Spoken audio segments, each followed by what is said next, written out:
Nhau yemamotor vehicles amurikuona ari kudhishwa naWickno Chivhayo panguva ino yamuri kuziva kuti vakomana with regime they are not sure kuti vanonyatsokudiwa nevanhu here kana kuti zvakadhakwa. Panapa pane mashoko anobuda achitaurwa tinoti aiwa mukomana majarajaros vanhu vanomboya chipumutuka zvake vari panguva ino yavanenge vari kuona sekunge aiwa anenge ari kutaura chikwadi. Sanamira mashoko anobuda achitaura pamusoro pemota dzirikuonekwa dziri ngodhishiwa vanhu aiwa nana Chivhayo.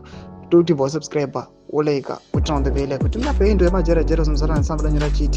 the next year, Wickno Chivhayo will be asked by ED Mnangagwa to summon all the people he bought cars to attend a session of orientation at a pre-cap farm.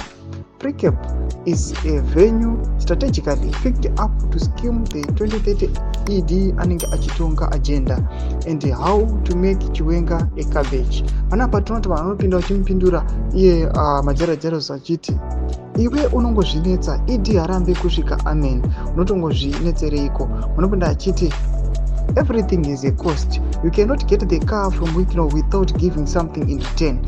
Let the game begin. No majarajaros anobuda achipindura achiti makatomirirawoka. Munopinda achiti 2028 anenge asipo. Munhu aripinda achiti not under 2030 is a dream pipeline. It won't happen. Munopinda achiti the success of keeping citizens is perennial poverty is best depicted in Zimbabwe. Ndomasvika tuna kuti vakomana varikuya vachipa conclusion achiti akumborina zvinhu zvakadaro kuti panapa muchiona these guys kuti aiwa they loot vaizama kuita mainvestments avo nezvinhu zvakasiyana siyana vozongouya vachidhisha mota kune vanhu vanosori macitizens pasina kana chavamboitira favor kuThe regime vachivapa mota dzema 100,000 dzema 90,000 dzema 1 million pasina kana return inoitika. Vanhu zvari kuchikakulita vachiti this move pane zvichangoitika chete zvikasaitika izvezvi zviri kuitika next year ratiri kupinda iri. Todze mafungiro enyu moti kudii pamusoro pe the danger mamota vehicles ari kupiwa vangava vaimbi kana macitizens emunyika yeZimbabwe. Pinda comment section medu mudze mafungiro enyu.